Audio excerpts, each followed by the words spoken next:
देखिए जाड़े में जो मेन प्रॉब्लम होता है ना स्किन में, दैट इज़ अगर आम भाषा में हम कहें तो ड्राइनेस, स्किन का सूखापन।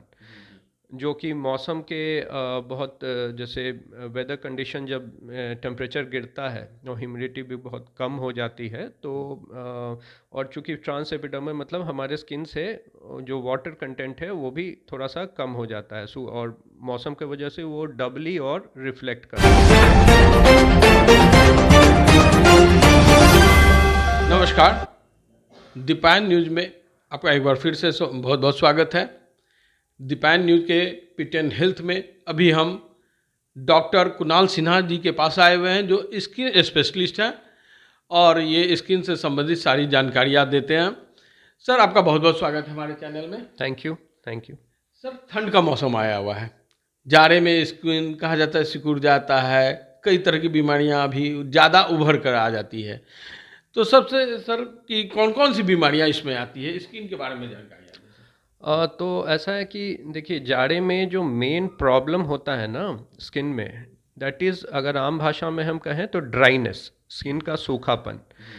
जो कि मौसम के बहुत जैसे वेदर कंडीशन जब टेम्परेचर गिरता है और ह्यूमिडिटी भी बहुत कम हो जाती है तो और चूंकि ट्रांस एपिडर्मल मतलब हमारे स्किन से जो वाटर कंटेंट है वो भी थोड़ा सा कम हो जाता है और मौसम की वजह से वो डबली और रिफ्लेक्ट करता है। तो सबसे ज़्यादा जो परेशानी करती है वो सूखापन, जिसको हम आम इंग्लिश के आई मीन मेडिकल भाषा में ज़ेरोसिस भी बोलते हैं। और उसके साथ साथ कई सिम्टम्स भी आते हैं जो कि बहुत तेज़ खुजली आना किसी किसी भाग में या फिर पूरे शरीर पे भी। उसके अलावा जो जो बीमारियां, कुछ बीमारियां बढ़ भी जाती हैं इस जाड़े के ठंड के मौसम में, जैसे कि सोरियासिस हुआ। ये बहुत ही कॉमन स्किन कंडीशन है जो कि आपको जाड़े के समय में देखते हैं कि ये बढ़ जाता है। ठीक है। दूसरा सेबोरिक डर्मेटाइटिस जो कि डैंड्रफ हुआ, ये भी चीज़ बढ़ जाती है। ऐसे कुछ कुछ बीमारियां बढ़ भी जाती हैं। और मेनली जो सूखापन के कारण जो आपको अलग अलग पिक्चर्स प्रेजेंट होते हैं। एक तो जेरोसिस हुआ, फिर अगर आप इवन बार बार सर्फ साबुन भी यूज़ करते हैं तब जैसे डिटर्जेंट वगैरह, तो उसके कारण भी ड्राइनेस बहुत बढ़ के कॉन्टैक्ट डर्मेटाइटिस भी आ जाता है ना। कोई केमिकल के कॉन्टैक्ट से उत्पन्न हुआ डर्मेटाइटिस। ये जाड़े में ये सब थोड़ा सा ज़्यादा आपको देखने को मिलता है। फिर जैसे आपका जैसे आम भाषा में बोलें तो पैर फटना हुआ, एड़ी फटना है ना, जिसको HKD हाइपर कैरोटोटिक डिजीज़ हम लोग बोलते हैं। ये सब चीज़ें कुछ जो है तकलीफ जो कि जाड़े में बढ़ जाती है। बच्चों में खास करके देखा जाता है सर कि बच्चे के चेहरे जो है फटने लगते हैं, आप उसको बफदर जिसको कहा जाता है वो होने लगता है। बिल्कुल। बफ्तर के साथ साथ ना विंटर डर्मेटाइटिस होता है, एक्जिमा हेमालिस भी बोलते हैं उसको, जो कि यूजुअली वही ड्राई स्किन बच्चों का स्किन में जो ड्राइनेस आने लगता है उसके कारण विंटर डर्मेटाइटिस उसका नाम दिया गया है। प्लस अटोपिक डर्मेटाइटिस होता है। ये अलग अलग तरह से अलग अलग एज पे प्रेजेंट करता है। तो ये भी आपको जाड़े के दिन में स्किन ड्राई होने के कारण काफ़ी बढ़ जाता है। ठीक है। तो सबसे इम्पॉर्टेंट है कि स्किन का मॉइस्चराइजेशन आपका बहुत अच्छा होना चाहिए। तो कई तरह के मॉइस्चराइजर जो आप बताए सर, लोग अपने से खुद से खरीद के लगाने लगते हैं कि ड्राई नहीं हो, तो कितना उचित है ये? देखिए ड्राइनेस के लिए हटाने के लिए जो एक बेसिक मॉइस्चराइज़र हम लोगों को चाहिए वो एक combination light liquid paraffin white soft paraffin होता है, ग्लिसरीन भी होता है। और ये बेसिक मॉइस्चराइज़र है। ये इतना सबको जाड़े के शुरू से अंत तक तो लगाना ही चाहिए। इवन सालों भर मॉइस्चराइज़र तो सालों भर लगाना चाहिए। ठंड के मौसम में थोड़ा सा इसका नंबर ऑफ टाइम्स ज़्यादा बढ़ा देना चाहिए। ठीक है। तो ये जो लाइट लिक्विड पैराफिन है, वाइट सॉफ्ट पैराफिन, और फिर अदर कंटेंट्स भी होते हैं जिनका बहुत एक्सट्रीमली ड्राई है तो उसमें सेरामाइड्स भी मिला होता है। तो ये सब मॉइस्चराइज़र जो है कभी अगर आपका एक्सट्रीमली ड्राई स्किन है और आप एक नॉर्मल मॉइस्चराइज़र बहुत लगा रहे हैं तो उस केस में वो बहुत काम भी नहीं करता, जल्दी जल्दी सूखने भी लगता है। रिएक्शन तो नहीं करता कोई दूसरा? रिएक्शन आ सकता है अगर आपको उसका कंटेंट्स पता नहीं हो। कभी कभी कुछ कुछ मॉइस्चराइज़र में कुछ ब्राइटनिंग एजेंट दे के लोग बेचने लगते हैं मार्केट में, जिसके कारण ड्राई स्किन में होने पे और रिएक्शंस आने की भी संभावना हो जाती है। ठीक है। और स्टीरॉयड क्रीम भी बहुत लोग जाने अनजाने में ओवर द काउंटर आराम से मिल जाता है, तो उसको भी गलतफहमी में लगाने लगते हैं। तो ये सब हर कंडीशन को ड्राई स्किन में एग्रेवेशन बढ़ाने लगता है, प्लस नया नया उसका अजीब तरीके से प्रेजेंटेशन आने लगता है।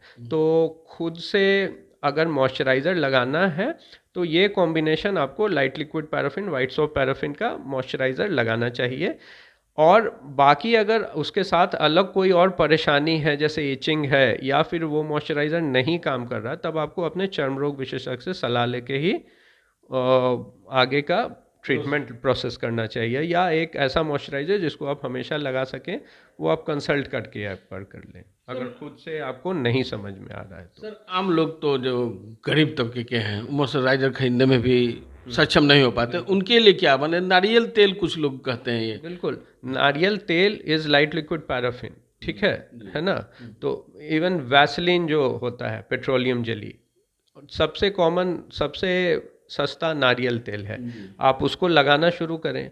अगर नारियल तेल से नहीं, जिनका एक्सट्रीमली ड्राई स्किन है, तब हमको कुछ ऊपर का जैसे कि सेरामाइड्स वगैरह वाला मॉइस्चराइज़र आता है, वो यूज़ करना पड़ता है। लेकिन आम तौर पे अगर आप रेगुलर नारियल तेल लगाते हैं, अपने आप को अच्छा हाइड्रेटेड रखते हैं, पानी अच्छे से पीते हैं, तो इतना में काम चल जाता है। बाकी इसके लिए अगर इससे कुछ ज़्यादा है तो डेफिनेटली आपको कहीं कंसल्ट करना ही पड़ता है।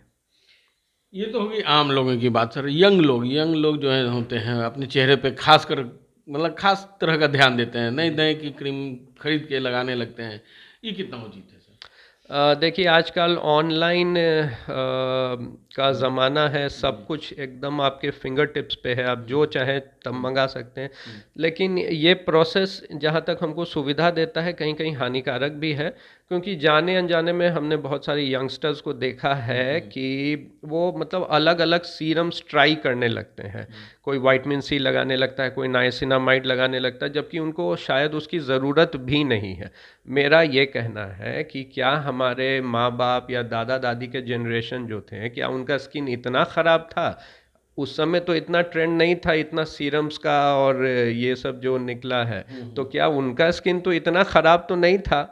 तो आपको जो बेसिक चाहिए, एक मॉइस्चराइज़र चाहिए, सनस्क्रीन चाहिए, आजकल के पॉल्यूशन धूप के ज़माने में एक फेस वॉश आपको दिन में 2 बार करना चाहिए। उसके अलावे बहुत ज़्यादा चीज़ की ज़रूरत नहीं होती। अगर हम ओवरडू करते हैं जस्ट टू अपने आप को सेटिस्फाई करने के लिए कि नहीं मन नहीं भरा है, हम कोई और सीरम लगाना चाहते हैं, ये तो वो आप डॉक्टर से पूछ के ही आपको क्या स्किन टाइप है, आप पे क्या सूट करेगा। जैसे विटामिन सी सीरम बहुत ही अनस्टेबल मॉलिक्यूल है, ठीक है, वो ज़्यादातर लोगों को रिएक्ट कर जाता है। हाइलुरोनिक एसिड क्या है कि अगर आप वो ज़्यादा लेंगे तो वो उल्टा काम करने लगता है, तो उसका भी क्वांटिटी इम्पॉर्टेंट है। तो अपने से बहुत ज़्यादा ट्रायल एंड एरर्स नहीं करना चाहिए। बेसिक आपको जो चाहिए मॉइस्चराइज़र, फेस वॉश, सनस्क्रीन है, उसके अलावे बहुत ज़्यादा आपको एक्सपेरिमेंट अपने स्किन पे करने की ज़रूरत नहीं है। बाकी डाइट और एक्सरसाइज को आप ओवरलुक नहीं कर सकते हैं। जब आपका इंटरनल हेल्थ, पेट साफ है, अच्छा है और अच्छा डाइट और एक्सरसाइज आप करते हैं, तब 70% प्रॉब्लम आपकी स्किन की वहीं ख़त्म हो जाती है। तो डाइट तो ठीक है, डाइट में जंक फूड वगैरह ये सब नहीं खाना है, कि और कुछ खास स्पेशल? सर ये सबको पता होता है क्या करना है क्या नहीं करना है, लेकिन उस डायरेक्शन में अगर आप करना शुरू करें तब आपको रिजल्ट 6 महीने के अंदर खुद ब खुद दिख जाता है, बगैर बहुत चीज़ लगाए हुए। ठीक है। तो डाइट, एक हेल्दी लाइफस्टाइल, एक्सरसाइज को नियम मतलब एक डिसिप्लिन के साथ, डाइट जो आप खा रहे हैं, आपका प्रोटीन डाइट अच्छा होना चाहिए, बहुत ज़्यादा आप कार्ब्स ही खाए जा रहे हैं या तेल मसाला वाला चीज़ जो भी है ना, तो उन चीज़ों का आज नहीं तो कल आपके धीरे धीरे वो रिफ्लेक्ट करता है आपके स्किन पे। जी, एक दिन में जाके कोई जिम में बॉडी तो बना नहीं लेता है, उसी टाइप से स्किन को भी अपने आप को अच्छा बनाने में एक समय लगता है, एक डिसिप्लिन लगता है। अगर आप उस डिसिप्लिन में रहते हैं तो आपको ज़रूर स्किन अच्छा होगा। और अच्छा का मतलब ये नहीं होता कि काला होना या गोरा होना वो भगवान का कलर है, दोनों बहुत ही अच्छे कलर हैं। स्किन अच्छा होना मतलब आपको कोई स्किन पे बहुत बीमारी नहीं है, आपका स्किन चमक रहा है, ग्लो कर रहा है, उसके लिए बस यही कॉमन सी चीज़ें हैं, उसको करना ज़रूरी है। बाकी एक्स्ट्रा ओवरडू करने की कोई ज़रूरत नहीं होती। तो उम्मीद करते हैं कि सर ने जितने उपाय बताए हैं इससे आप ठंड के मौसम में तो खासकर या आम मौसम में भी अपने स्किन को संभाल सकते हैं, अपने स्किन की रक्षा कर सकते हैं। डाइट और एक्सरसाइज सर का कहना है कि कंट्रोल करते हैं तो आपको 6 महीने में रिजल्ट दिखने लगेगा कि आपके स्किन पे क्या असर पड़ रहा है। ये तो ही स्किन की बात सर। लेकिन अब नेक्स्ट एपिसोड में हम मिलेंगे सर से, जो चेहरे पे झुर्रियाँ आ जाती हैं और जो मेकअप लोग करने लगते हैं, शादीशुदा हों या शादी के पहले या शादी के समय ब्राइडल मेकअप जो कहलाता है, उसका क्या असर पड़ता है, ये हम सर से नेक्स्ट एपिसोड में मिलेंगे। अगर ये एपिसोड अच्छा लग रहा है तो आप इसको लाइक करना ना भूलेंगे। लाइक करेंगे, कमेंट करेंगे, शेयर करेंगे। धन्यवाद सर, आप इतनी अच्छी अच्छी जानकारी दी इसके लिए बहुत बहुत धन्यवाद। Thank you sir. और खबरों से अपडेट रहने के लिए दीपायन न्यूज को सब्सक्राइब